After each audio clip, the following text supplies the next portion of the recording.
up, guys? Welcome to another episode of the Meaning Enough Podcast. I am Ace. There's RB3. And this is the podcast where we talk about your favorite film directors and the deeper meaning within their films. And welcome to the 1 year anniversary. Yeah. And for our 1 year anniversary, we have our first in-studio guest, and that is Mr. Cody Hall. Hey, guys. What's going on? Sign a round of applause. Happy to be here. Thank you so much for having us, man. Thank you. Thank you for having me on after I publicly called you guys out on Twitter for not having me on here. I appreciate that. I pulled a real Roca. That's what we call it in the biz. It works, apparently. I guess I got to start doing that a little more often. Yeah, just call people out, It's like, man, they haven't had me on their show. I guess I got to call them out on Twitter. How many followers they got? All right, let's do this. Let's call them. Yeah. But either way, man, we appreciate it. We're starting season 2 of the Meaning Enough Podcast. This is what I'm calling it. This is season 2. That's exciting. This is the darker season. It's officially been This is where like the directors and stuff that you choose are like the really experimental ones. Yeah. Because we went through all the mainstream choices. I feel like already. Yeah, the crowd pleasing season. This is where the critically acclaimed stuff comes in. Next season, RB3 has another partner, and he's like a Latino guy. It's like, what happened to Ace?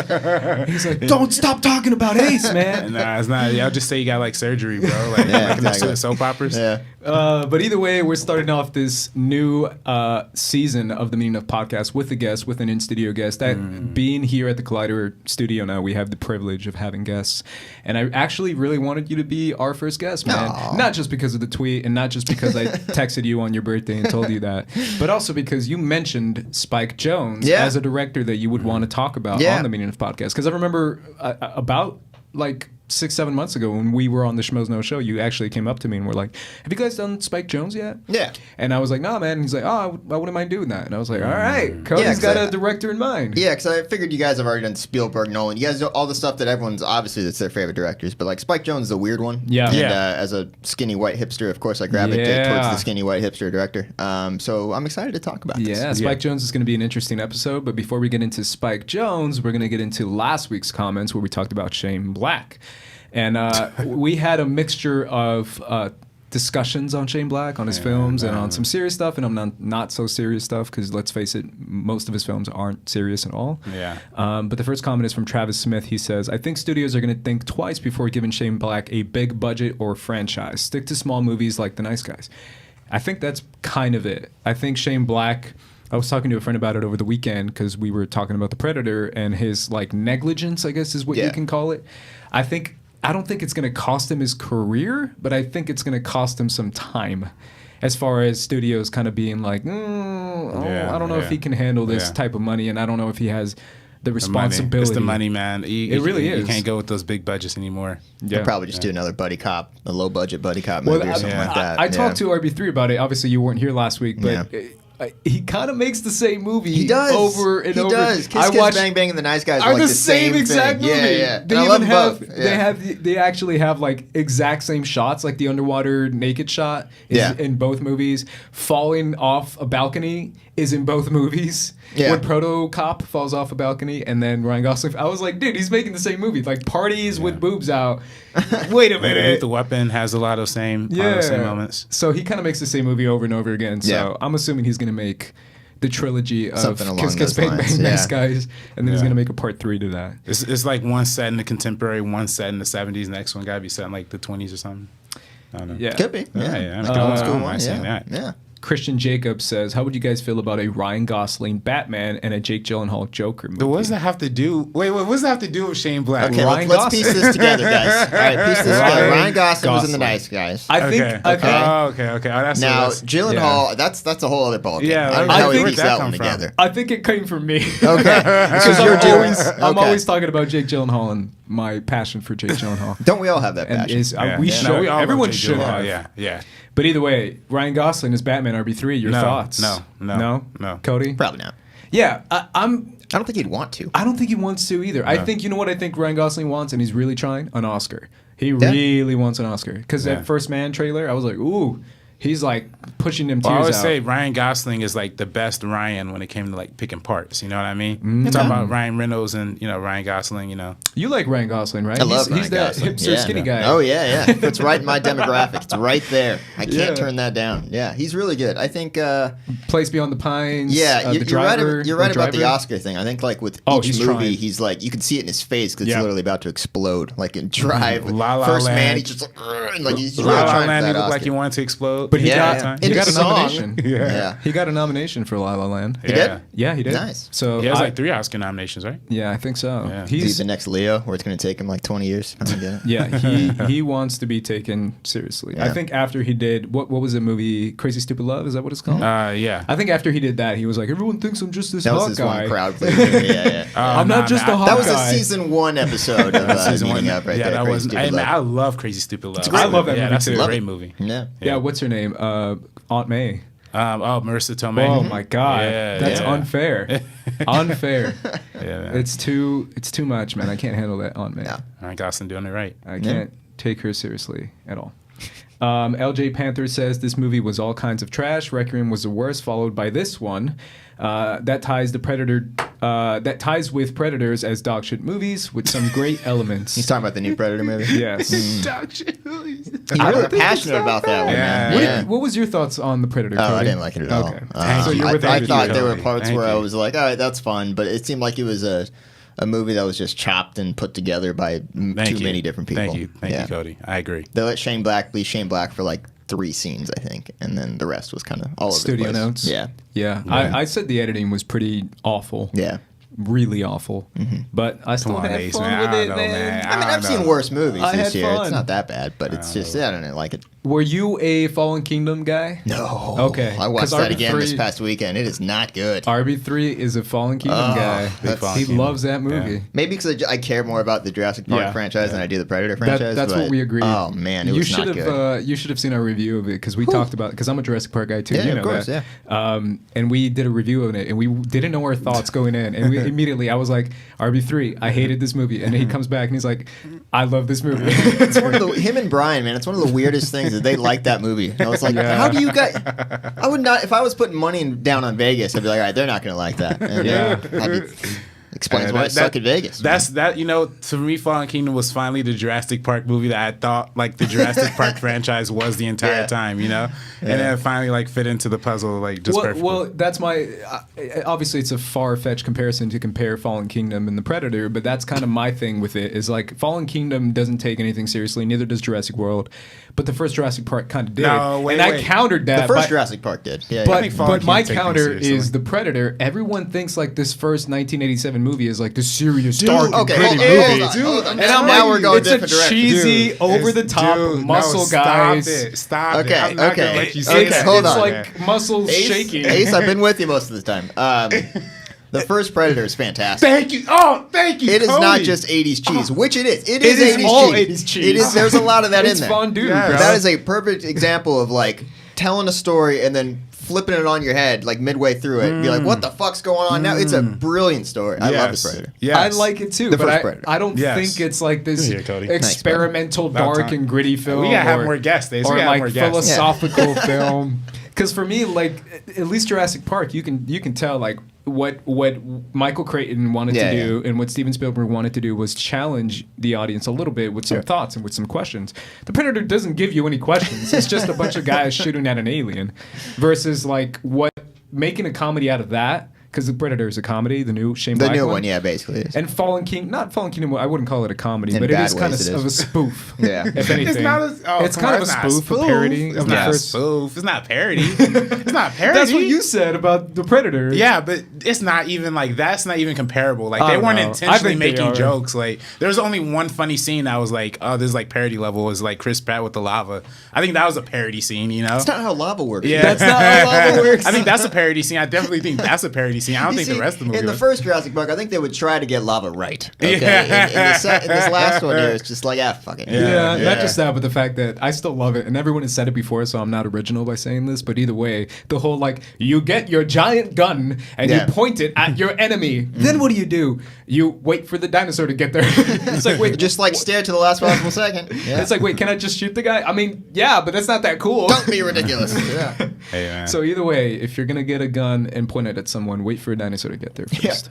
Last comment, Severed and Bleach says, gotta go with Ace on the Predator. I'm not gonna sit here and defend the movie, but I had fun with it, and it didn't put me to sleep like Jurassic World Fallen Kingdom. There you go, pushing in there. That was a random comment that I just read, guys. It was handpicked by Ace012. I was gonna say, I gotta start picking the comments, man. I know for sure there's at least 2 comments that are on my side. There's at least 2. I read one that called it dog shit. So. Oh, wow. Hey, all right, you're right. Either way. A lot of conversation come out of that comment. A lot of conversation, there. yeah. The comment section's real fiery this week. Got me fired up, please. So let's get into this week's episode. And before we get into this week's episode, I want to get into our guest, Cody Hall, the man. And I feel like we're going to do this. This is me telling RB3, obviously, because he doesn't know. Yeah, I don't know anything. Surprise, Robert. No, he literally just shows up and is like, hey, I'm going to do something different. I was like, feels okay, like we're both guests today. Here we go. Let's see what's going to happen. I'm sorry, man. Guest tomorrow on the show. But I just feel like if we're going to have guests on the show, we should get to know them a slight bit. Obviously, we're not going to make like a You could try. Don't You'll be disappointed. But yeah, go ahead. You'll be disappointed with what I give you here. Obviously, we all know each other through the Schmoes Knows, and you were the intern before me. Yeah. The one right before me. And that's how we met. That's how RB3 and Cody met as well. And obviously, if you're going to intern for a movie podcast, it's because you have some sort of love for movies. Yeah. And I can't lie, Cody, just on a side note, I remember seeing that picture of you and Mark, and then Christian tweeting out. I think Were you the guy Christian. that said, F that guy, I know way more about movies than him? Because I still remember that. My first day at Schmoes, Mark posted that picture, and this guy was just furious that I was the new intern. And but I'm sorry. Yeah, that's definitely not. That's pretty much everyone else's comments on everything. But I do remember thinking to myself, "Oh man, I would have loved to have done that. That's too bad. I really would love to be like an intern for that show." And who knew that a couple months later it sure was just right around the corner, dude. But either way, that's how we met, and obviously we had the epic Cody wedding. Oh, that's right.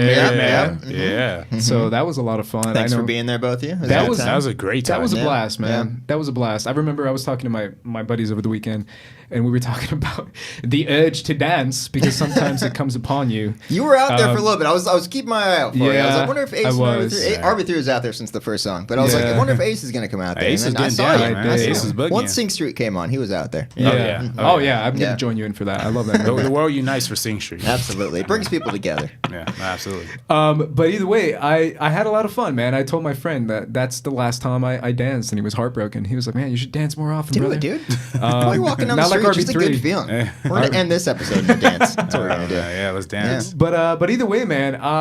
Are you from LA originally, like this area? Because I know RB3 is. I've never not like born in LA. I grew up in Corona, which is basically an hour and a half outside LA. Born and raised there, and rarely ever came to the city here though. I was usually any like big drive would be like to San Diego or Orange County or something like that. It would never be to LA. And I realized it's because I kind of hate it here. I hate like downtown LA, where it's like all just so congested and everyone's just so angry all the time. You know what I mean? Yeah. So like if like right now I live in LA County technically, but it's on the border, to where it's like it's a little bit more spread out. You can enjoy yourself a little bit. Sure. But this is where what we do. This is the whole area. So sure. Yeah. I got nothing against that. Speaking of what we do, was it always your plan to move out to LA? Was that like a high school thing? Yeah. Or like a college thing? I always knew I wanted to get into film and shit in high school, but around college, me and my classmates had had arranged to like get a place out here and all that stuff, and then I met my girlfriend, who eventually became my wife. Hey. And derailed that whole plan, but glad to have that happen. And yeah, that was kind of my whole thing. I didn't think I was going to get the Schmoes job because I was still living in Corona when I applied for it. I remember they originally posted like 6 months before I even applied. And I was like, I'm not going to apply. There's no way they'd even want me to do it. And then they posted it again, and I was like, okay, well, what the hell? I'll give it a shot. And then it all worked out. And then the rest is history. That's true. That's super cool, man. Yeah. And what was obviously, RB3 and I have talked a lot about what movies kind of inspired us to kind of take this journey into this crazy industry that it is, because it's insane. Yeah. What kinds of movies, you don't have to name one. You can name 2 or 3 or 4. The biggest one, obviously, was Jurassic Park. That was the one that I loved as a kid, and that was the one I always watched more than anything in the world. But the movie I think that I've brought this up many times, but the movie that got me into movies and told me that they can be more than just fun was Collateral. Oh, yeah. Which, again, is about a guy who hates LA. So naturally, I fit right in. Right. But yeah, that movie, I remember seeing it when I was like 12 or 13, and I was like, this is really cool. And then I just started to get into movies after that, and then started writing in high school and stuff, and then bam. What is the ultimate goal, man? Is it directing, writing, editing? Yeah, I went to school with not an emphasis in writing, but like that was the most of the classes that I took. I wanted to be a screenwriter and all that. Learned immediately that is a very bad idea if you're trying to make money, especially out of college. And but I got that experience, and I'm glad I did it, and that's my favorite thing to do. So the end game, I guess, would be to be a working screenwriter, developing into a production company and all that stuff, and running your own thing. That would be the end game. But yeah. Would you consider TV? Oh yeah, I've written TV before. Gotcha, Yeah. gotcha. Because I think TV is a little bit, as someone who's like worked with a few writers and stuff, the stuff they've been greenlit. Yep. Grinlet. Take your time. Yeah. So, Gremlins. All the copies. I know you're Gremlins nervous there. that I'm here, Ace. It's okay. Don't worry about it. I can't believe I'm talking to Yeah, Cody Hall. no. Yeah, it's our Jesus. first like kind of internet type deal. 10,000 followers on Twitter, man. Not yet. We're not there yet. Okay. That's a Cops lot of right? followers. Yeah, Cops is out there right now, right? Yeah. Every time I go to your Twitter, man, it's like, man, this guy tweets Just like trying to catch once up to a me. month, and he's got When like I do 10,000 tweet, it's freaking golden, dude. It is. It's always golden. It's always golden. Yeah. Either way, yeah, I mean, it's interesting for what happens with screenwriters, because screenwriters have a very difficult. Yeah. You got to just path. kind of have fun doing it to where you Yeah. can do it like once you get home at night. You know what Sure. I mean? When you get back from work, and you're like, I'm gonna write a couple pages, and you're like, that's it's become like a hobby. You know what I mean? Something Sure. you can enjoy doing. Yeah, that's great, man. I feel like screenwriting is something that goes under seen quite a bit. Yeah. So I feel like that's really cool, man. So Yeah. is it would you consider anything else? Would you consider directing? Would you consider acting?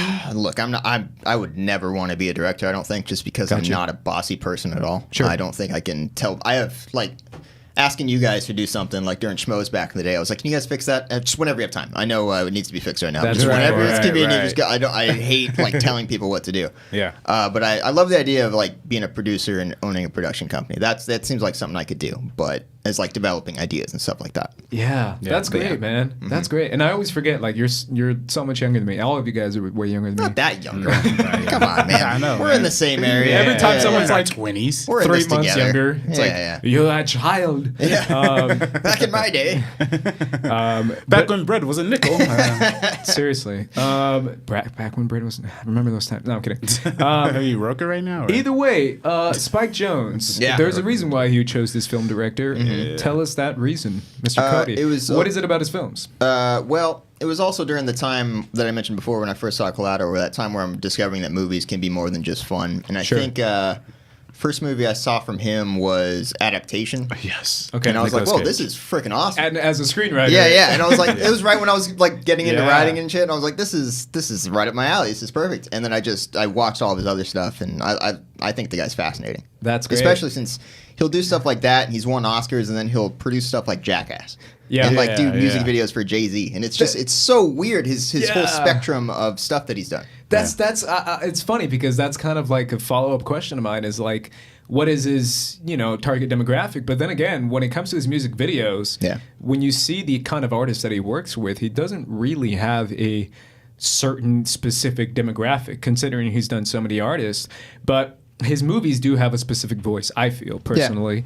You are self-described, as you said before, film hipster or Yeah. hipster guy. I say that like in a self-deprecating way. I don't Yeah. I don't like to be called that at all, but I definitely look like that. I can guarantee that. I but- kind of feel like that Yeah. may be his audience when it comes to feature films. I don't know if you agree with that, RB3. I don't agree.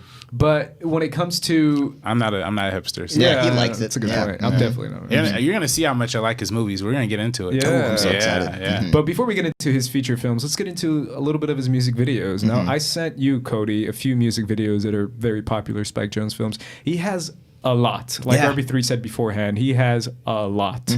But what I like about his music videos is the fact that he always brings in something different, and he always works with different artists, which I feel like that's... Because there's a lot of music video directors that work with the same artists over and over again, which is great because you can make some great content with that. But what is it about making a music video that can translate so well into making great movies? Because we've talked a lot about music video directors. I mean, we talked about David Fincher, who's a very famous music video director who became David Fincher, you know, Oscar-nominated David Fincher. Yeah, Michael Bay. Michael Bay is another one. So music videos are... It's either short films or music videos, I feel personally, that kind of get that foot in the door when it comes to directing. When you want to say, hey, I want to be a director, okay, try a music video or try a short film. But music videos are like a takeoff point. So what do you think it is about making a music video itself that can translate so well into making good movies? I think it's how they find their voice. You know what I mean? It's how they find their style. A lot of his early stuff was campy. His early music videos, like you saw with the Weezer one and the Beastie Boys video, like it's all it's self-referential, and it's way for him to like poke fun at, I guess, the genre or the industry he's trying to break into before he even breaks into it. And it's kind of weird if you think about it that way. But yeah. What's your favorite music video of his, RB3? My personal favorite, I have two favorites. Okay. I was trying to look up the one where Christopher Walken's like dancing. That's through the Fatboy hotel. Slim, right? It's Fatboy Slim. All right, yeah, that one. And then I also really love Notorious B.I.G. Sky's the Limit. Yeah. Had my Where's the money little on kid? Weezer. Yeah. Oh, man. No, but the Biggie video, that was nice because it's Biggie already passed at that point, so he casted a bunch of little kids, which is like funny because it's like kind of a satire of like, oh, it's like childish shit, but it's also like kind of inspiring because the song's about being, sky's the limit, so still potential. So I thought it was really dope. I also love his commercials too. He did a couple commercials that I really dug. He did this one for IKEA. It's called like Lamp. I don't know if you've ever seen it. If you guys have ever seen it, I've heard those words, IKEA, lamp, Spike Jonze. I've heard that. I don't think I've actually seen it. It's literally like the weirdest like commercial ever. Like, I don't know if we should play it right now, but because I don't think it'll play well on the audio. But I'll imagine it. We'll imagine it. Yeah. I want to buy some stuff. What about you, Cody? What is your favorite Spike Jonze music video?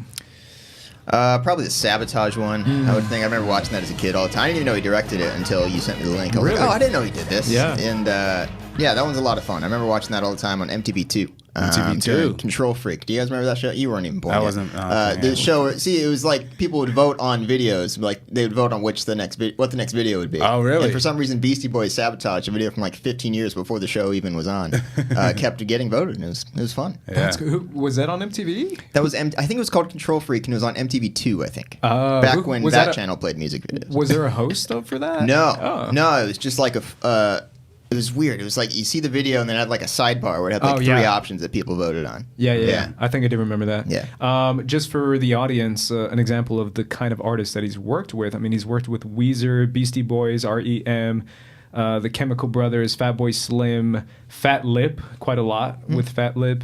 Bjork, he's done a lot of Bjork. I've never known how to pronounce it. I don't know how to pronounce it either. Yeah, Kanye West, Biggie, Jay-Z. I mean, the guy doesn't have a specific type of artist that he works with. He goes from hip hop, he goes from experimental hip hop to like mainstream hip hop to like Beastie Boys to Weezer, which is a very specific audience for Weezer. I love Weezer, so I think it's Cody's great. the audience for Weezer right there. Once again, white people right here. Yeah. But some of the videos I showed you, I shared with you the is it Buddy Holly, the Buddy Holly one? Oh yeah, good karaoke song. I feel like everyone's seen that. Have you seen that music video where it kind of mixes in footage of Happy Days and it makes it seem like he's playing for like that Happy Days place.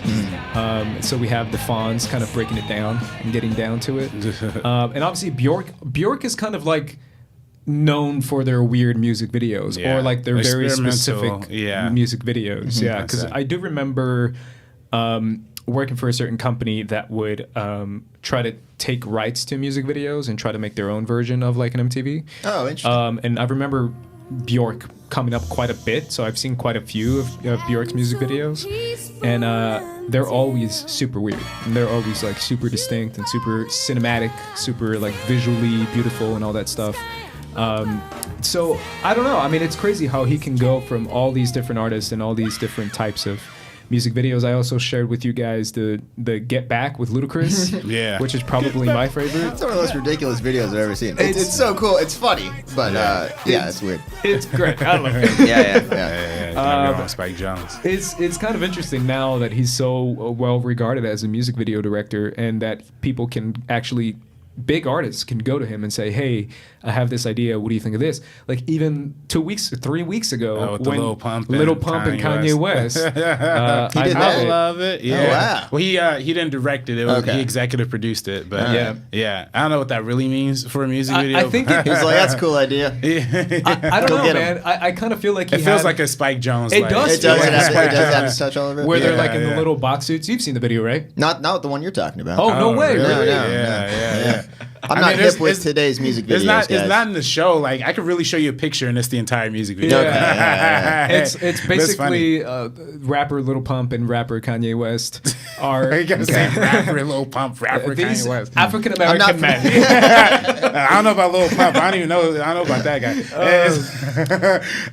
Podcaster Ace Cabrera. So Weezer, guys. Rock band white Weezer here. People. All right. It's like, I describe it like a snobby British man. They appear to be in these box suits, and they're walking down a hallway. I don't know what purpose somebody named Lil Pump would be, like, other than being a rapper. You know, like a gas station attendant or something like that. Or like, that's kind of weird. Yeah. Or the barista's like, can I have a Lil Pump of that? Lil Pump. Lil Pump. You get that Lil Pump special. Lil Pump of that pumpkin spice though. It's great around Halloween Either way, time. it's basically Kanye West and Lil Pump, and they're dressed in box suits, and they're in the hallway, and they're like miniaturized or appear to be miniaturized. And they're in like a weird like neon colored hallway. They're walking down the hallway and they're chasing after this girl who's like normal size, but they're small, and they're just looking at her butt the whole time, and they're just chasing after them. That's the perfect description of this music video. I mean, it's not it premiered at the Pornhub Awards, Cody. So it's not like high art we're talking about here. But I mean, it's kind of high art now. It's kind of a big deal now, Robert. Come on. But I guess my point is, he continues to make stuff, or even executive produce stuff, whatever that means, as you said before. Either way, he's still making stuff. So I just find it fascinating the way he can transfer over to take those skills to make very distinct voice in his music videos, even though it's such a different, artist levels and artist, demographics, to make feature films. Because I feel like that's almost the biggest thing to have in, whether it be making films, making short films, or making music videos, is to have a voice, is to have a style. And I feel like, if anything, that's probably the biggest question, is like, if you were to try and nail down what is the Spike Jonze voice, or what is his style, or what is the reoccurring theme that comes up in all his movies, now we're transferring over to movies, what do you think that is? What do you think Weird, is like, this is a Spike Jonze movie? Like, that's what makes you say that. Yeah, I guess there's a hint of like melancholia to it, to most of his stuff. Kind of like a happy, sad type thing. But like the double sides like of life, what I mean? Like, he shows you the happy. I get that. I like that. You know what I mean? Like, he's not afraid to show sadness in his movies, but like, while poking fun at it, I guess, in that sense, if that makes any sense. Right. Yeah, no, exactly. Well, I kind of think what's most fascinating about like Spike Jonze personally is that I think that all of his movies, we really look at all of his movies, they're all set inside of somebody's mind, Being John Malkovich is set inside somebody's mind. Adaptation. I mean, you could argue if it's like real or surrealism or like what is it going for, but like I think it's kind of mostly internal. I mean, the way the movie ends is a little too meta to not assume that where the wild things are is supposed to be a metaphor, and of course her is like, her is like the mind being outside of the body. So that's why I kind of felt that. But that's the reoccurring I see personally through Spike Jonze. You know what my follow-up question is for you guys is what makes a well-known actor like a John Malkovich, like a Meryl Streep, want to work with like a first-time feature film director? I always, and this is something that's like a personal question for me, because I always wonder, like, what makes these great actors work with first-time directors? Is it their short films? Is it their music videos? Is it the script? Because I've seen a lot of interviews with, you saw Hereditary, right? You're a fan of that movie. Yeah, big fan. Ari Aster, right? Who's a first-time director. What makes people like Toni Collette, is that her name?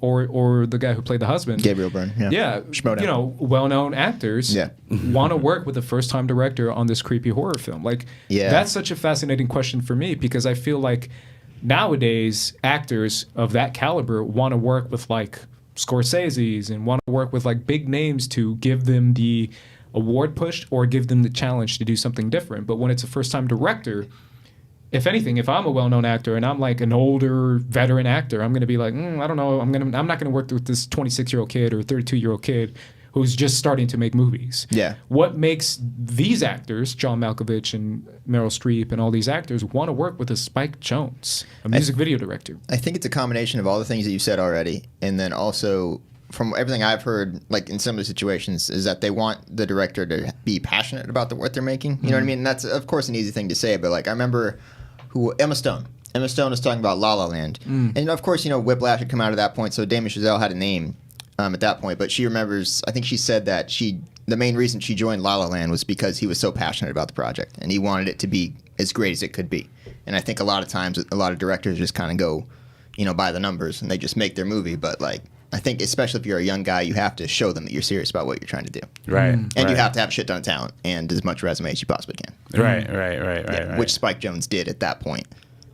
Before making Being John Malkovich. Right. No, like you said, I think that's exactly it. I think he has such a strong vision. I mean, especially when you look at some of these concepts. I mean, I don't know. If you were to tell somebody the concept of being if you were to go to John Malkovich and tell him, hey, I have this movie that I want to direct, your name is on it, and I want this to be this. Like you have to it's all hinging on John Malkovich saying yes. Yeah, literally. Yeah. Well, the irony of that, RB3, is the fact that it's John Malkovich. I mean, this guy's kind of notorious for being not easy to work with. Yeah, but I think also actors who are a little more experimental also like working with first time, because I know we talked about Tarantino, and Harvey Keitel was the guy who really backed Tarantino for the Reservoir Dogs script and got that through. So it's I think it was almost the same kind of thing with this situation. I did hear that when they brought Being John Malkovich to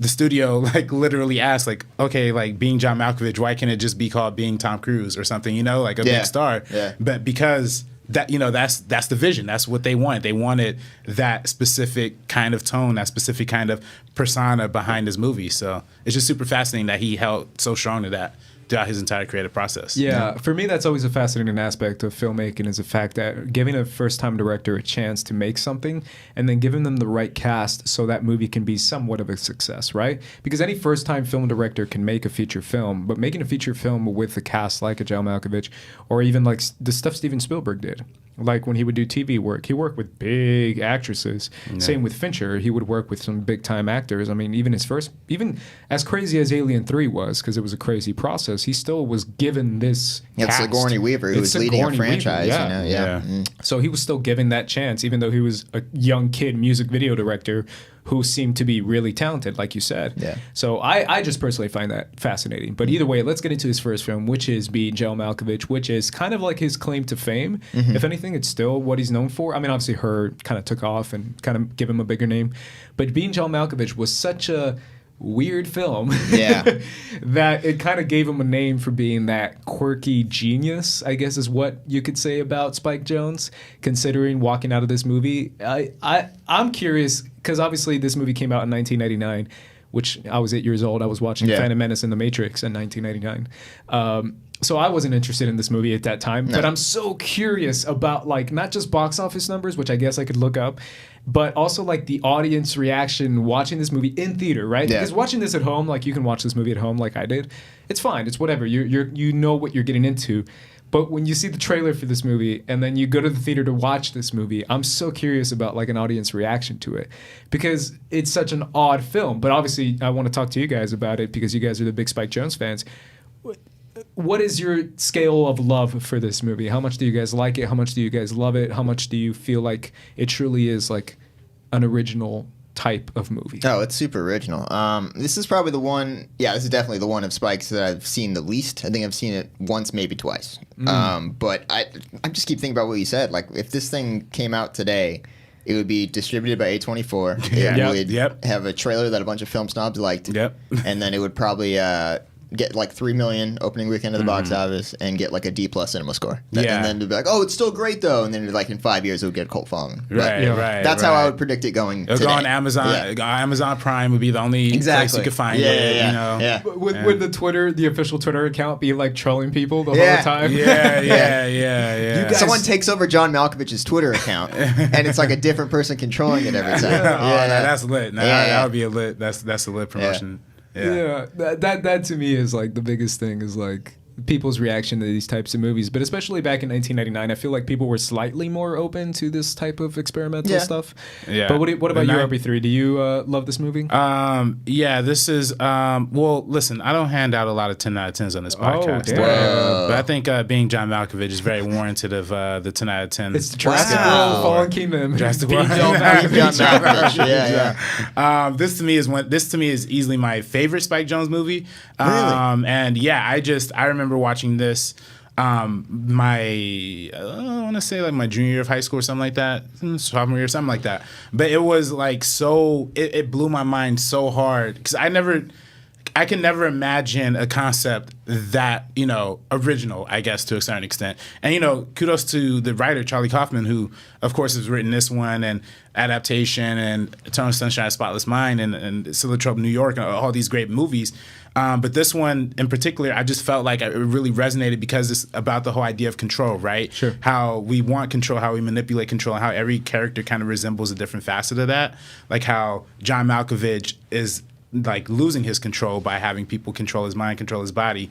But we have the control freaks and like John Cusack, with his puppets. But then Cameron Diaz is like the opposite side of that. She has a control freak problem too, but with pets, right? With like living animals. Mm-hmm. So it's like how all of those three like kind of, it kind of weaves together in a super weird way, but it's super smart. And I don't know, I love it. I've watched this movie like a lot of times. So I don't know how many times I watched it. Do you feel like that, it's dope for me. Do you feel like that control aspect is also like a commentary on power and how we view power itself and how maybe that's how you guys get deep on this show. Yeah. And how kind of the characters themselves like view the concept of power. But I mean, obviously control, but it's also the concept of like, I'm my own director of my own movie. Like I can make my own decisions based on characters that I can just do whatever I want because it's a basically like being the puppet master, right, and being the puppet master of whatever you want it to be and taking full advantage of it too. Mm-hmm. I don't know if you. No, I think that's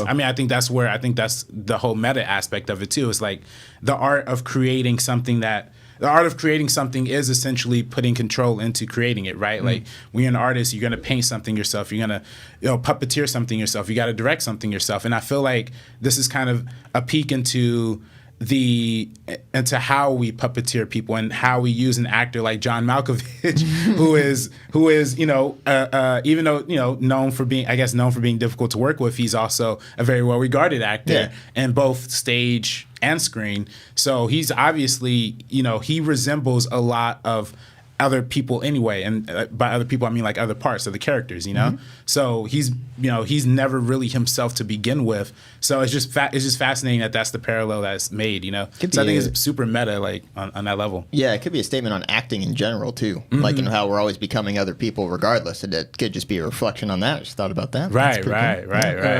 Side note: it made $1 million opening weekend. $1 million opening weekend. We weren't far off, guys. We were far off with our guest there. They weren't ready for it. They weren't ready for it. Did it get Oscar nominations? I know Adaptation did. I don't know if this one did. It says nominated for 3 Oscars. It was. Okay. Interesting. So Best Supporting Actress for Kathleen Keener, Best Director for Spike Jonze. Oh, nice. And Best Screenplay, of course. And this is weird because this is Spike Jonze's like actual debut, right? Yeah. He got nominated for Best. I mean, it's not weird. I love it. I think that's great. That's great. You just rarely see that. Yeah. Cool. How would you guys classify this movie? What genre is it? Ooh. I feel like that's a tough question because I mean, at points it's very funny, right? Of so many different absurdist comedy, experimental. That's pretty good. Yeah. Sci-fi. But I think that's what's drama. That's what I love about Spike Jonze because I feel like all of his movies you can't really categorize into one specific genre. Yeah, because I was going to say when I rewatched Adaptation on Hulu because it's on Hulu and I have Hulu. You guys should read Hulu's description of it. It's so funny. Do they just give up midway through? Like, so a screenwriter, screw it, watch it. It's good. Yeah. Hulu's is like, check out this crazy cool comedy from the creators of Being John Malkovich. And I was like, what is this, like Disney Channel's description? A comedy? Like, I don't consider Adaptation a comedy. I mean, there's funny points of it, but I just feel like it's funny because classifying these movies, giving it a genre, is so difficult to do, especially with a Being John Malkovich, which has a ton of like funny moments. Right. But at the same time, it's difficult for me to say, oh yeah, it's a comedy, or is it a comedy? I don't know. Yeah, I mean, I don't know. I think it's more. There's a lot of funny in it. Like, maybe there's like a lot dark of funny. comedy. It's a dark comedy. Maybe if you're gonna go that route. But the ending's real dark though. I mean, the ending is real. It's pretty messed up. The ending itself, where the homie gets trapped inside of the kid, right? Of Malkovich and felt like that Black Mirror episode. From like a year or two ago, and stuck in the doll or whatever. Oh, that's awful. Yeah, kind of like a similar idea. Yeah. Well, I always kind of thought of, and of course this is kind of silly, but I always kind of thought of Get Out as like the spiritual sequel. Have you seen the fan theory? The fan theory about that. Jordan Peele addressed this too, where like Catherine Keener and Being John Malkovich is the same character in Get Out. Yeah, it's like really good. Yeah. And Jordan Peele joked like if he ever makes a sequel to Get Out, he would put John Malkovich in it. To try to like complete the trilogy. Yes. It's cool. Yeah, I almost feel like that now that you mention Get Out and now that you mention Black Mirror, which is similar to like a Get Out type concept where it comes to these types of stories that give you not necessarily that give you kind of like a bitter ending, not bittersweet sometimes, but mostly bitter. Yeah. Like a Being John Malkovich, which has a bitter ending, and like Black Mirror, which almost every episode has some sort of like, oh crap, that's really sad, but it also has a commentary on something. Also like a Get Out, but even though Get Out ended on a positive note, I almost feel like that's kind of the stuff that people, directors now like a Jordan Peele and future directors like an RB3 can take these types of like movies as inspiration for the stuff they're making now, like a Get Out, like a Black Mirror. Another example of something that kind of blends the lines between comedy and drama is Atlanta. Yeah. And how Donald Glover, I don't know if you watch Atlanta. I've seen one episode, but I can see where the inspiration would come from. Yeah. Like this realism kind of. Well, what's great about Atlanta too, now that they're entering season 2, just like we are, they finished season 2. But the way that they took their concept and how they pitch it, almost like, the first 5 minutes of Atlanta or the first 5 minutes of episode 1, and you're like, crap, this is like not a comedy at all. I remember the first episode. Yeah, the first That's episode. That's like a serious drama action scene. And then, but there's other episodes that are straight up comedies. It's that blurring. There's some episodes that are straight up horror movies. And some straight up horror movies. And some people got comedy out of that horror too. Yeah. It's that concept of like the audience member defines what they're watching, right? Whether it's a comedy or a drama or stuff. There was that controversy of the Golden Globes defining Get Out as a comedy, which I personally feel like it's not. It's a thriller. It's not a comedy. I say but some comedy. people, you said it's a comedy. Oh yeah, I do remember you. Oh yeah, that's right. Yeah. I still think it's a comedy. And I still think it's a thriller, but it's one of those things where audiences aren't really. Not being able to define a genre is like a genre within itself. Yeah, right. How like it takes you in with the comedy aspects of it, but then it kind of turns it on your head and makes you feel certain things that you didn't think you would feel. For example, I just finished watching American Vandal season 2. I don't know if you've seen that. I've seen the first episode. I haven't seen it yet. American Vandal season 2. I literally just talked to Copster about it outside, and I told him, I said, it's crazy how I started out this season, and I'm not going to spoil anything, kind of laughing the whole way through, and then I ended the season like, oh crap, this is like at the verge of tears, like emotionally like drained. That show is brilliant, man. It's I love so the first season. Crazy how like they can take the most absurdist type comedy and then transform it into like a really well thought out kind of bittersweet ending that makes you think about society within itself. Yeah. Do you feel like that's kind of what Being John Malkovich does? It kind of takes an absurdist concept, pitches it almost as like a comedy, and then kind of turns it on your head and says, "Oh no, look how dark this can get." Yeah, I could see that. Yeah, no, I think that's the biggest part of it. And I think that's why it was so subversive when it came. And I think it's still very subversive now. I think there's not really any movies that have come out that have resembled this kind of sense of like freshness or originality, and as expansively as I think this one was. Because I remember even showing a buddy of mine this movie, and who has no interest in movies like whatsoever, but he was like super drawn in. And really? I remember for him, because he's just, I mean, he's not plugged into movies, but he's a smarter kind of dude. Not a smarter dude, but he thinks a lot and he asks a lot of questions. So like literally, like he got super excited when John Malkovich was about to go into John Malkovich's head. Like, what does that look like? You know, I think that whole concept is, I think the whole thing, and I also really appreciate it because it also kind of has some very subtle like LGBTQ, stuff in here. Kind of ahead of its time in that regard. Yeah. With the two female lovers here. And kind of trans stuff here too with being in a man's body, but and kind of being stuck inside a body that you don't feel it's your own. Right, exactly. Yeah, absolutely. That's great. I didn't even notice. It's a good movie, guys. Yeah, it's great. Just kind of discovered this, huh? Yeah, I mean, 10 out of 10. It's that awful idea of like. But it's also like how terrifying and how that's an actual like genre within horror itself is what do they call it, like body horror, when it's someone possession, someone controlling your body. You can qualify as that. Where it's like you don't have control over your own body, and that's horrifying within itself. Even when Get Out did it, when they described that the concept of the, what is it called, the sunken place, and the concept of the sunken place, how that within itself is horrifying. Just being able to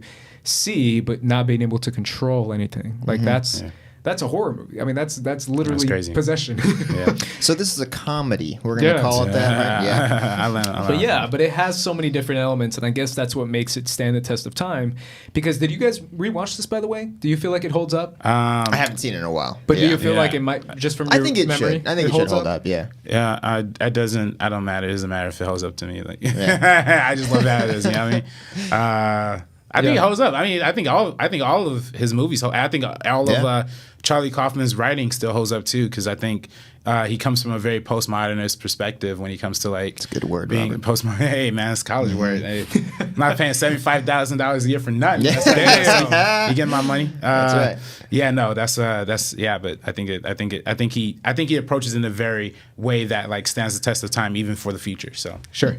Yeah. Speaking of Charlie Kaufman, let's get into Adaptation, which is his next movie. It came out in 2002, starring Nicolas Cage as Charlie Kaufman, and as Donald Kaufman, which is so weird when you first watch this movie because you have no idea what's going on, and you're like, is that his twin, or is that like his other self, or is that like another side of his brain, which I guess is, how many different, speaking of meta, this movie gets meta, so meta.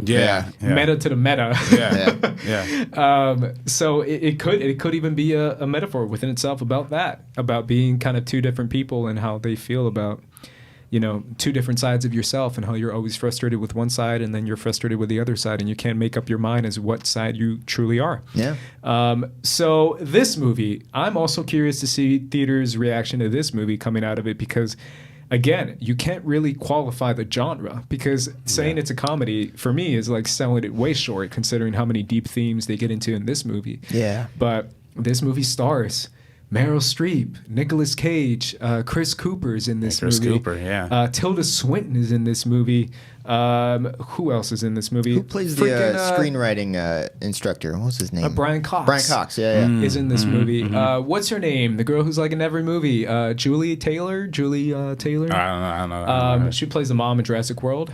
I don't know who that. Yeah. She makes a brief cameo in this movie. I know who you're talking about now. Judy Greer. Judy Greer, yeah. She's like in everything. Yeah. And she's in this movie. What'd you say before? Jurassic Julie World. Taylor. No, but you said Judy Taylor. Judy Taylor. Judy Greer, man. It's not a bad guess. If you look at her from afar, you're like, Julie Taylor. She looks like a Julie Taylor. Judy Greer. Either way, I always find it fascinating to see these types of movies with this kind of cast, with a director who's done one movie beforehand and not, a super well-known director. And you're working with the Meryl Streep. Like, even in 2002, it's still peak the Meryl Streep. Yeah. So I find it fascinating on that account. But ultimately, this movie blends so many different types of things. What do you think it's the overlying theme within this movie? Overlying theme. You want to crack that one, Cody? Or? No, off the top of my head, I can't. Top of your head. All right. Well, I don't know. A shit ton. That's a deep question. I mean, I think this movie's saying a lot, man. I think this movie is saying that the way we look for love is, not necessarily within other people, but we have to look at ourselves first, right? And I think that's why having the duality of having twins is like a mirror reflection of yourself makes that a much more interesting dynamic, because he's always wrestling with like the positive and the negative of himself. You know what I mean? It's just externalized, you know? But he has to find, the Charlie Kaufman character himself has to find himself, and so does and able to write his adaptation, able to beat the writer's block. But it's also about the story that he's writing is about somebody looking for love within themselves, outside of what's Chris Cooper's character's name? Oh, I forget. I don't remember the name. Yeah, remember his teeth, like that. though. Yeah, his teeth. Yeah. But it's all about that. You know what I mean? I kind of feel like it was all about John LaRoche. John LaRoche. Yeah. But I know think, they call him Roche in the movie too. Yeah. But it's about finding love, but finding love in other people, but also finding love within yourself. That's how I take it. Meryl Streep is kind of going through the same thing in this movie too. Her character is going through a lot of similar themes. Yeah. I agree. But I also feel like the name of the movie is Adaptation, so obviously it's about originality. Yeah, that too. Yeah, and it's about what is original, if there is such thing as an original idea, or if there is no such thing as an original idea, or if there is an original concept, right? And I love the whole idea, because you're a screenwriter and we're filmmakers. The idea of taking a book and adapting it, right? So it's an adaptation of an adaptation of an adaptation, right? It's an adaptation of Meryl Streep's encounter with this plant orchard guy. And then she adapts that into an article, and then she's adapting that article into a book, and now Charlie Kaufman is adapting that book into a movie. And the concept of like jumping from one point to another to another to another, and how a real life encounter can come full circle to become a feature film, right? Yeah. Or attempt to become a feature film, because eventually he doesn't really resolve itself at the very end, but we don't see the finished product of a feature film. So we see the finished product of a book. But it's that idea of like, how can I take an idea and from meeting someone, and I meet that person, and I have so many thoughts about this person, so many preconceived notions about this person, so many misconceptions about this person, right? You see the goofy teeth, you see the ridiculous, she even writes down like what delusions of grandeur, smells bad. Like she has all these concepts of who this person is. It's like a low-level white trash Florida dude. And in reality, he's a smart guy. He's been through some shit. Maybe that's why his teeth are broken. He lost a family member. His wife divorced him right after he lost a family member. And it's all these deep themes that make him a much more complex human being than what she initially thinks he is, which is just this goofy orchard guy. So she learns to fall in love with him because she's starting to see who he truly is, and not just the surface level of what he is. So I feel like that's a portion of the movie itself too. It's so many different themes, and it's obviously, I love the theme of adapting something, of taking what you believe to be someone's original idea and making that into a feature film. And I love the concept of like Tilda Swinton telling Meryl Streep's character, it's like, oh no, we got screenwriters for that. Yeah, we got screenwriters. And it's like, oh dang. Like, and I just saw the trailer today too, the irony of the Fantastic Beasts, and it says written by J.K. Rowling. I think this is the first one she's written. No, she did the first Fantastic Beasts, but yeah. And the idea, don't get Ace talking about Fantastic Beasts. They get all the facts. But that's what I'm saying, like exactly. All my knowledge of Fantastic Beasts, which is none. But it's the idea of like, I just thought it was funny how we're going to talk about this today, of a writer of the Harry Potter books, and now she's writing the movies that are a story within the Harry Potter books. It's that concept of like the writer of the book now becoming a screenwriter, and then taking her ideas and making it a feature film for a much more bigger audience. But I don't know. I find that fascinating, to say the least, and how you can take a subject, whether it be flowers, whether it be movies, whether it be art, and make that a love of your life, right? Because that's what I think Charlie Kaufman starts to find, is that the love that in detail that she writes about flowers is actually the love that she has for a human being, which is Chris Cooper's character. And how his love, he has to take that love and fascination and put it onto another subject, whether it be the author, because eventually he like falls in love with Meryl Streep, whether it be with the concept of success, whatever it may be, it's that falling in love is your biggest inspiration. I think you hit the nail on the head there, man. That's pretty good. Yeah, adaptation. Wow. I think that's it, and I think that's And I think that's also, you know, adapting an original content, you know, is something that we all have a conversation about all the time. But it's just great that this is a movie that promotes originality even through adapting a book about flowers. So I'm with it. And also a salute to Carter Burtwell for the music. Oh, he did the score on that one? Yeah. Yeah. I think this is we haven't talked about Nicolas Cage enough in this movie. Yeah. This is one of his best performances. Absolutely. Both of his performances. Oh in this yeah, are just both of the fantastic. performances. Yeah, you're right, dude. He should get an Oscar I nomination. don't think both. he did. Yeah, some of his best work. Yeah, it really is. And you know, I always say Nicolas Cage is really one of the greatest actors that we have out. Really, you know what I mean? And of course, he has a lot of bad parts, a lot of bad roles. You know, a lot of straight to DVD. They're great in their own sense. I mean, great in their own sense. Right. But I mean, you know, you look at his resume: Leaving Las Vegas, Adaptation. Raising Arizona, you know, all these great films. He's worked with like most of, if not all of the great directors. It's just, you know, he fell upon hard times and is not doing good shit anymore. But I still think he's He'll be back. Yeah, he'll be back. He'll be back. Work with Spike Jonze again.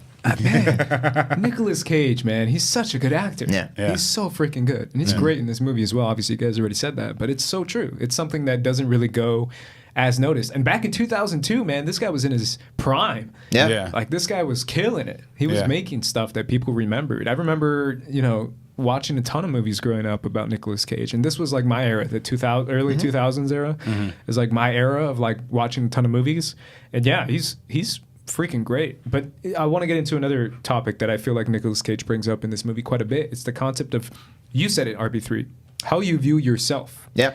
Right? And I love how Brian Cox is giving that speech and is like, if you dare to have voiceover in your damn movie. And then Nicolas Cage is like, oh, shit. Because there's VO going throughout the whole thing. Yeah. But the concept of how he views himself. And it's, obviously, I already talked about falling in love. And you said about loving yourself. But he demeans himself at every 5 minutes within this movie, right? He calls himself a loser. He calls himself fat and bald. And he even writes himself into a movie as a loser, as fat and bald. I love how it opens with the being John Malkovich, too, at the very beginning. It opens with that? Yeah. But even the main character in Being John Malkovich is kind of that, you know... Similar, like, depressed, similar, kind of down on his luck kind of guy. Almost like... I'm going meta, guys. How Spike Jonze maybe might perceive himself. How he's like, man, I'm just some dumb writer. Like he's starting to write within himself of a character who's actually a writer, that's written his movie. I feel like we need like a chart to like describe the meta of this movie. We're like, all right, guys, so look over here. Yeah. And I think that's part of that's a lot of Charlie Kaufman too. I think that's a lot of Kaufman's writing going into that, and that's something you see in all of his movies, how meta and how extra layers of meta his movies are willing to go. So I'm with it. Yeah, that's a very good point. It's like how the writer writing a writer is viewing himself is probably how he views himself too, and to a certain extent. Because I feel like that's probably the biggest takeaway that I have from the movie on a personal note, right? Because I'm that guy who's always like, should I do this? No, I shouldn't do. I'm gonna. Do you know what I'm gonna do, man? I'm gonna get out and I'm gonna kiss her, and then he just drives away. Yeah. That's me all the time, dude. All the time. That's all of us, man. We all have those. I'm gonna go up to this girl and get her number, and then I'm like, cool. Bye. It's all about this movie's all about just finding confidence in yourself. That's a big one. Because I feel like throughout the whole movie, he's second guessing himself and questioning himself. And if he only realized the confidence was in himself to take that and to become a screenwriter that a lot of people view him as, and he's so many times he's demeaning himself to the point that now his brother is taking over and is becoming a better screenwriter than he is just because he had confidence, because he didn't care. Yeah, he was breaking all the rules of screenwriting and he was succeeding farther than he did. Yeah, and it's that one scene in the movie, and I guess we can finish on this, is the scene when his brother tells him, he says, oh, that girl that you had a crush on in high school was actually making fun of you, and I felt so bad for you. And he's like, why? I don't care. I don't care how people view me. That's her problem if she's making fun of me. I still think I'm cool, man. And it's like, he kind of takes that and he's like, man, I've always thought I was so much more talented than you, but I'm realizing even with your little talent, you can take that little talent and make it so much bigger. And me with this huge talent, I'm so demeaning of myself that it I goes can't the take. opposite end. You can take it so much lower. Yeah. I can't do anything with this talent, and I'm more useless than anyone else if I'm not doing anything with my great talent. Yeah, and that's what I always think it is, and that's a real life lesson. You know, no matter how talented you are, it matters how hard you work. And obviously Donald Kaufman's a harder worker than his brother. Yeah, and how you view yourself, man. Yeah. Come on. How you view yourself, yeah. This is, I gave Being John Malkovich a 10 out of 10. Adaptation was a close being a 10 out of 10. I saw this in my junior year of high school, and I really loved it. I thought I got a little too meta, you know, at the end. It can be a bit overwhelming at times. Yeah, the alligator. It also, we talked about Predator. This also becomes a completely different movie. Yeah, that's kind of like Predator. Yeah, that's where it was for me. I was like, is it the kidnapping scene? The kidnapping, alligators. The alligator. Yeah, I was the like, chase through the swamp and all that. Yeah, I was like, all right, this is getting a little too, you know. But hey, which was kind of a reflection on screenwriting in general, though, which is another freaking meta thing that we're talking about. Right. Where it's like the third act has to escalate like crazy. Right. Yeah. Because that was Donald's like script, right? His whole script was ending with the alligator and the kidnapping it's something and like stuff that. Yeah. Mm-hmm. So I don't know. It's like he took over writing the movie halfway through. Yeah. Like, okay, that's I like it, but I just that's a little too hard for me. A little too rough for me. It's I think this movie embraces how ridiculous it gets at the very end because it's trying to tell you how movies can be so ridiculous at the very end. And the fact that it even has like a scene with the set of Being John Malkovich in it too, and it starts out with Being John Malkovich too. I don't know. There's so many great moments in this movie. Even with I love everything with Tilda Swinton's character. For me, is hysterical as she's like breaking down certain things. But either way, I say check out Adaptation. It's still a very interesting movie to say the least. And then this movie is next, and that is Where the Wild Things Are. Woo! A movie that only Cody Hall has seen. Apparently. It's a movie only Cody Hall loves, too. Every time I tell people I love this movie, they're like, oh, I hate that thing. I'm like, why? Oh, why? I think it's Robert, have you seen it? Yeah. Ace, you have not? I don't think I have. Okay, no worries. I'm trying to remember. No judgment. Yeah. I think you'd like it. Yeah, I think you would like it. I think what this movie accomplished is incredible. Just adapting a book that had like 10 sentences in it. Yes. That's the kind of adaptation I would like to do, where it's so limited it has this whole horizon where you can input all your creativity, and Spike definitely did that here. This tells a beautiful coming-of-age story about a kid who is messed up. Yeah. And it's so well done. It's a beautiful mother-son story, too. And Absolutely. It's just about growing up and being able to not be a little shit anymore. Right. Yeah. No, I absolutely think that this is one of the better family films as of late. Yeah. I think it teaches a real important message to kids of, when we're looking for our escape, we have to look for escape within the people that we, love and cherish, and I think that's a good message. I mean, and I think, where he goes out and he meets these giant, fluffy kind of creatures, they look like animals and scary people. But they're scary, yeah. Yeah, but they're nice and cuddly and play and do like a bunch of the kids stuff that he does too. Yeah. So it's about like making your way into the world. The world can be terrifying sometimes, but if you make it your own and have fun with it, you can have a great life. Oh, deep. Let's go. Kids Drop need that to mic. see this movie. I'm Kids. telling you. Yes. It's not necessarily a kid's movie. It's not but not it's a really movie that yeah. kids should see when they're ready. I say a family movie. It's a family movie. Yeah, you take Yeah. your family to see Yeah. it, I cried, man. This movie makes me cry. I think it's beautiful. Yeah. Beautiful film. Interesting. Very Yeah. emotional. How was the reception for this movie when it first came out? I think generally it was well received. It was like a 70% of Rotten Tomatoes, something like that. I thought it was my favorite movie that year. Oh, really? It was. Whew, This came it did a lot out for me. in 2009, by the way. So where were you guys at in 2009? I was in my senior year of high school, so it was No way. peak film Cody. Okay. Yeah, this is a good one. Yeah, no, I don't remember where I was at this time. You I were don't a really. fetus. I was being born. Yeah. I don't even know if I was like really into movies yet. Like 100%. Because this was a little bit before Avatar came out, and Avatar was the one that like really like. What year did piqued my Avatar interest. come out? 2009. 2009. But a little bit Oh, after, yeah. and but I definitely remember seeing this like on home video and of course watching some clips of it. I didn't watch the whole thing before coming here today, unfortunately, but so watching some clips, catching up, refresher, and I really do think that I don't know about the reception when it came out, but I think it's definitely amassed a little bit of a cult following as of late. so. Yeah, I think. I mean, I don't know 100% sure, but I think there's a good amount of people who understand what they're trying to do. I mean, I know. As a kid, when I saw it when I was a little kid, I didn't think it was like really fun. Like it wasn't fun. It's not a fun movie. It's no Pixar. You know, Yeah, it's not gonna be yeah. like, oh, let's all get the friends together and watch that again. You know, it's nothing like that. I mean, but that's just kind of depressing, but Yeah. it's good though. It's good stuff. it's kind of like the same themes that we've explored already in his first two movies, but in a kids movie. yeah. What would you say is the modern version of? Would you say it's like a Monster Calls type?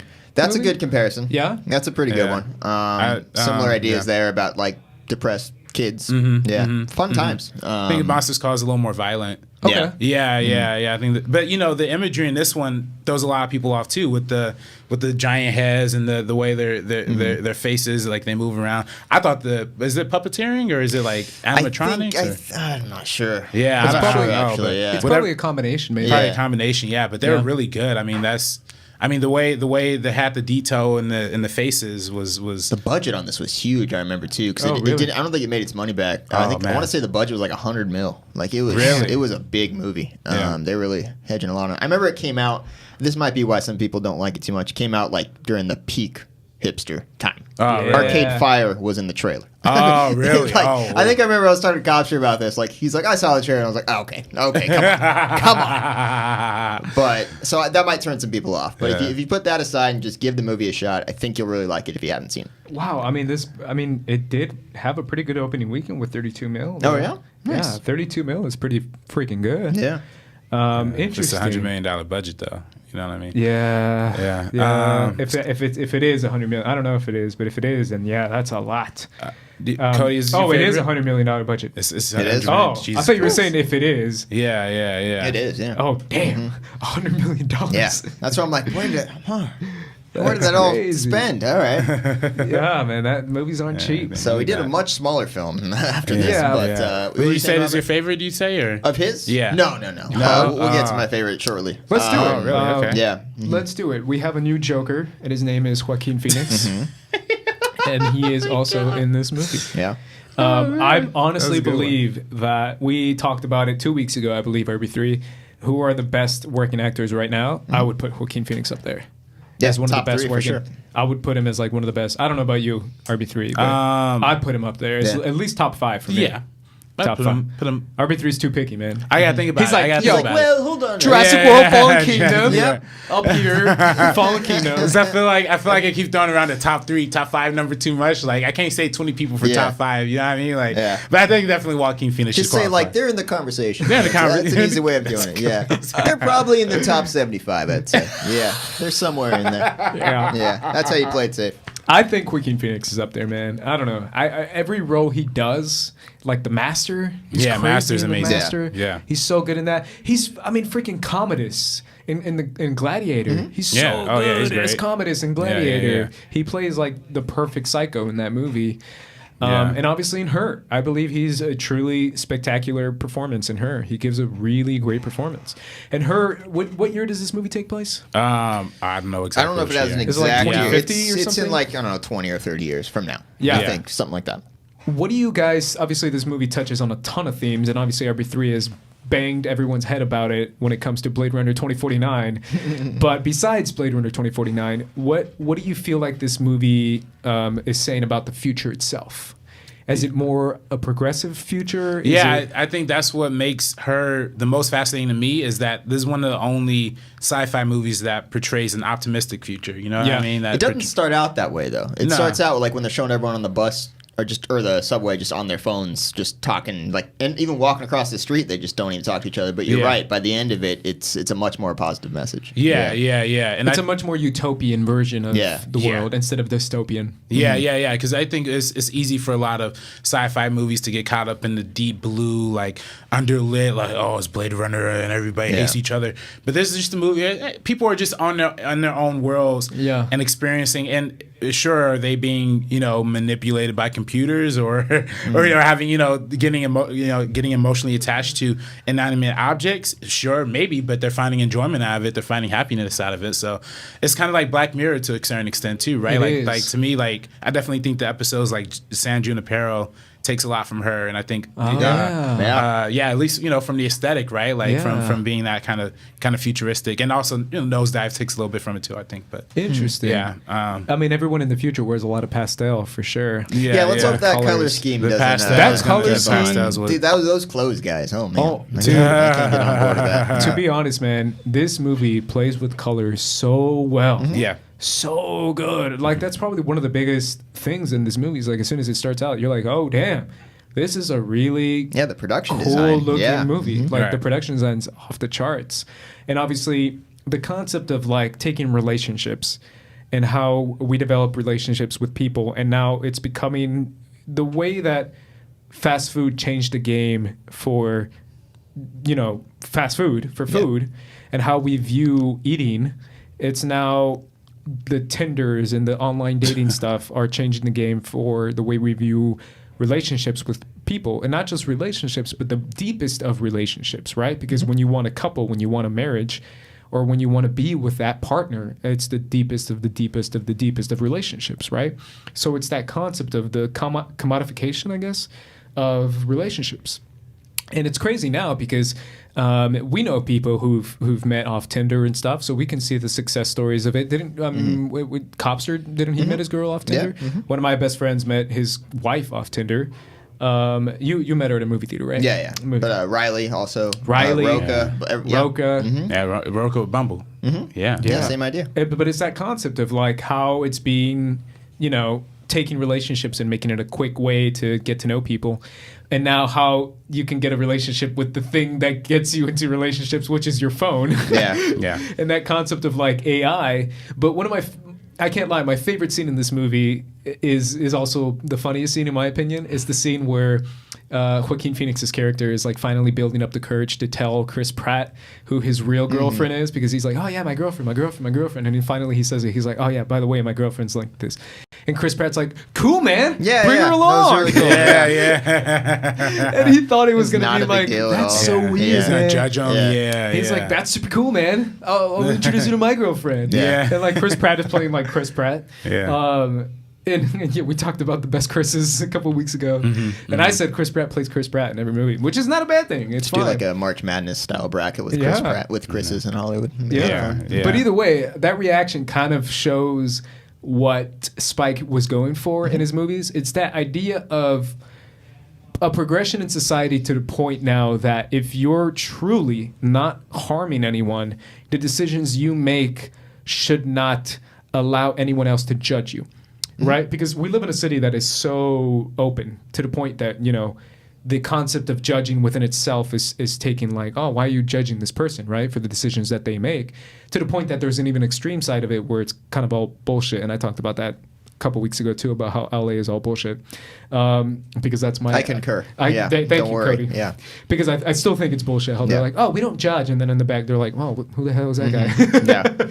But it's the idea of like, if you want to get in a relationship with that girl, go for it. If you want to get in a relationship with that guy, go for it. If you want to not be a girl, go for it. If you don't want to be a guy, then go for it. Whereas, as long as it makes you happy. As long as it makes you happy, as long as you're not hurting anyone else, that's fine. And I'm cool with it. And I think that's what I think the movie offers an alternative, right? An alternative point of view where we do see the real life relationship and the Amy Adams character and what she's going through and her real life. And it kind of gives you that, real love isn't working out for people anymore because we've, and I think I'm sure it's not like really going to happen, but I think eventually someday people are going to find a new way to experience love or connection to some extent. So I think, Amy Adams' character mentions that she felt like she was left out from like the rest of like humanity almost to a certain extent, and I feel like that's a position that some people are going to be in. But you have a character like Joaquin Phoenix who is so lonely, who only doesn't he doesn't really interact with any other people outside of his coworkers, but he finds companionship through computers and through through an AI system. He finds out how to be human. It's all about Samantha figuring out how to be human, but it's really more about Theodore, I would say. Yeah. Right. Yeah, exactly. Learn how to love life again. But do you feel like, and obviously this is my interpretation of it, almost at the end where he's starting to realize like, wait a minute, I'm not the only one who feels this way and who's lonely and stuff. Amy Adams feels the same way too.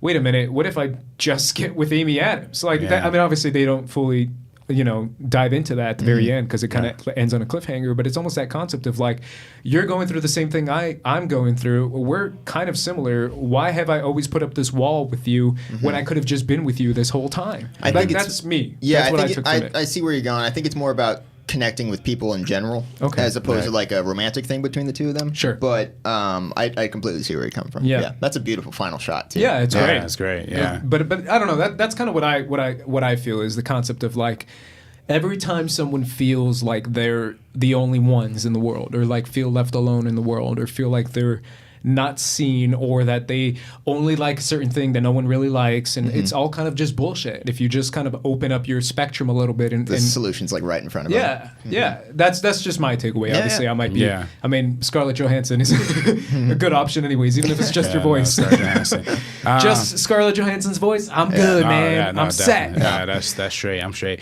And I think this movie is one of the most beautiful movies, I think, too, and the way they had the production design, because I think they filmed some of it in Shanghai, then some of it in downtown LA, and then like they stitched it, like, they just cut them together, you know what I mean, like, and just acted like it was like indistinguishable, but I think that's pretty dope, right? Like that's dope to show like the future. I mean, I think it says something, a little bit politically, right? Like how our oops, I'm sorry, this water bottle fell. How our future is going to be influenced a lot by by Chinese, by big money, you know what I mean? How that's going to influence our landscape here in downtown LA, and I think that it reflects that in the production design here. So I think that's really cool. It really is like a stunning movie to look at for sure. Yeah, and it's a beautiful movie. DP, I really can't pronounce his name, but Yate Van, I don't know. Solid effort. It's a solid effort. Swedish guy. He's the guy who did Dunkirk as well. Yeah, I totally know that guy. I want to say Interstellar. I think he did Interstellar. Yeah, he says right here Interstellar. Yeah, so those soft form colors. I think that's also what makes this movie unique too, because a lot of times, me and Cody have kind of talked about how, like, a lot of movies now either evoke the real orange or the real blue kind of aesthetic. Yeah. But this one has a very warm, very light kind of blue, not blue, kind of the warm orangeist aesthetic to present some sort of optimism and love. Also, again, salute to Rooney Mara for being in this movie too. She's great in her one scene. I love Rooney Mara. Yeah. I mean, it definitely is a movie that has inspired other movies. Like you said before, it inspired a little bit of Black Mirror. Yeah, it inspired a lot of Blade Runner. A little bit of Blade Runner 2049, just a little bit. Just it was a one few scene, Robert. It was scenes. one scene About one that scene. I could see them borrowing. I see the entire movie. But it's the concept of like falling in love with your AI too. That Blade Runner 2049 kind of talks about as well. Yeah, I mean, this movie is ahead of its time for sure. I feel like it's very much ahead of its time because it's going to be a movie that a lot of people imitate in the future. Kind of like what we're talking about Bean-Jal Malkovich and how there's people making, the line between horror and comedy and all that stuff that people are making now. I think people are going to start to make like similar movies to her, and how society can progress to a point where concepts that we never considered and that we consider to be weird, and which I still probably consider to be weird. If Cody comes in here, he's like, I'm in love with my phone, man. Part of me is going to think that's a little You're weird. You're not going to be the Chris Pratt in that situation. I'll probably You're not. Like, oh, that's cool. And you'll be like, all right. You'll be the Rooney Mara in that situation where she's like, what? Yeah. But at the same time, it's something that I feel like a lot of filmmakers and future filmmakers like RB3 are probably going to use in their work. So hopefully. There you go. Any last word on Mr. Spike? That's it for me. Spike Jonze? Just please keep making movies. But he hasn't made a feature-length film since her. He's done some music videos. He's going to stop hanging out with Kanye and start making movies. Start making some movies, goddammit. Spike Jonze, we love you. Every time he does something, I love it. So I hope he keeps going. That's what the name of the song. I love it. Bring it full circle today, guys. Hey, that's it. There you go. Thank you guys for listening to this episode of the Meaning of Podcast. Hopefully you guys enjoyed. Let us know what's your favorite Spike Jonze music video. What's your favorite movie of Spike Jonze? Anything in the comment section down below. What you think of Cody Hall? Let us know in the comments, and we might read your comments on next week's episode. Either way, what I want to do is give a big thank you to Mr. Cody Hall for being a guest on this episode. Thank you so much. Thank you guys for having me. This was a lot of fun. I'm glad you guys are recording here every week. Yeah, Good man. to see you every week. And this is a lot of fun today. Our first official guest. I believe it was a success. You can follow Cody Hall at The Real Cody Hall on Twitter. And get him to Mr. 10,000 followers that he's almost there. He has a great profile picture of Jeff Goldblum. That's right. In a big pile of dino Looking shit. at the poop. That's what's up. You could do the 2 Chainz verse on that. Big shit, like a dinosaur did it. Oh man, that's Did funny. Spike Jonze direct that? Because music Cody video? Hall sure. is big shit, bro. Yeah, Cody Hall. Either way, guys, thank you so much for listening to this episode. We will be back next week. And for the Meaning of Podcast, I'm Ace. This is RB3. And we're peacing out. Peace out, guys.